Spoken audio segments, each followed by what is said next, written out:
Henry Blackwood को बीते हुए पल अच्छे नहीं लगते थे। उसका मानना था कि समय आगे नहीं बढ़ता, हम उसे छोड़ते जाते हैं।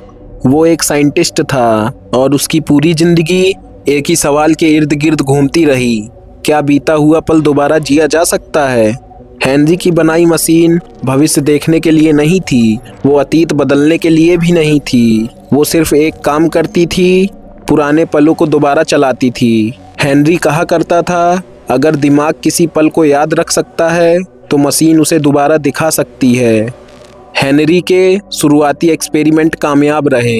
एक बच्चे की हंसी जो सालों पहले खो गई थी, बारिश की आवाज़ जो अब सिर्फ यादों में थी, किसी अपने की आवाज़ जो दोबारा कभी सुनाई नहीं दी थी।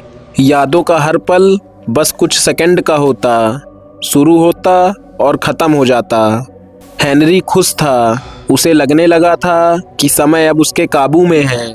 फिर उसने एक आखिरी पल चुना, वो पल जो हर रात उसकी नींद तोड़ देता था। एक कमरा, एक बहस और एक दरवाज़ा जो ज़ोर से बंद हुआ था। और उसी रात उसकी पत्नी वापस नहीं आई थी।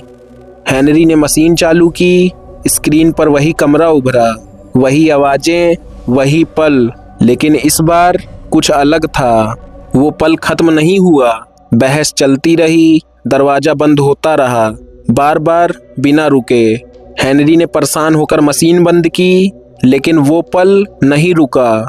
स्क्रीन अब भी चल रही थी। उसने तार निकाले और बिजली काट दी, लेकिन अब वो पल सिर्फ स्क्रीन पर नहीं था। हेनरी उसे अपने कमरे में सुन सकता था और दीवारों पर देख सकता था। हर रिप्ले के साथ पल थोड़ा बदलने लगा। उसकी पत्नी की आवाज़ धीमी होती गई, लेकिन एक वाक्य हर बार ज़्यादा साफ होता गया। ने मुझे जाने दिया था। हेनरी ना तो खाना खा पाता और ना ही सो पाता। वो बस समय को चलते हुए देखता रहता। एक रात हेनरी मशीन के सामने बैठा और थकी हुई आवाज़ में बोला, बस एक बार ख़त्म हो जाओ। स्क्रीन पर उस पल का आखिरी फ्रेम आया। उसकी पत्नी दरवाजे पर खड़ी थी, लेकिन इस बार वो पीछे मुड़ी और सीधे हेनरी की तरफ देखने लगी और उसने कहा, अब तुम्हारी बारी है। अगली सुबह हेनरी ब्लैकवुड अपनी लैब में मरा मिला और स्क्रीन पर बस एक पल हमेशा के लिए चल रहा था और उस पल के भीतर हेनरी कभी बाहर नहीं आया।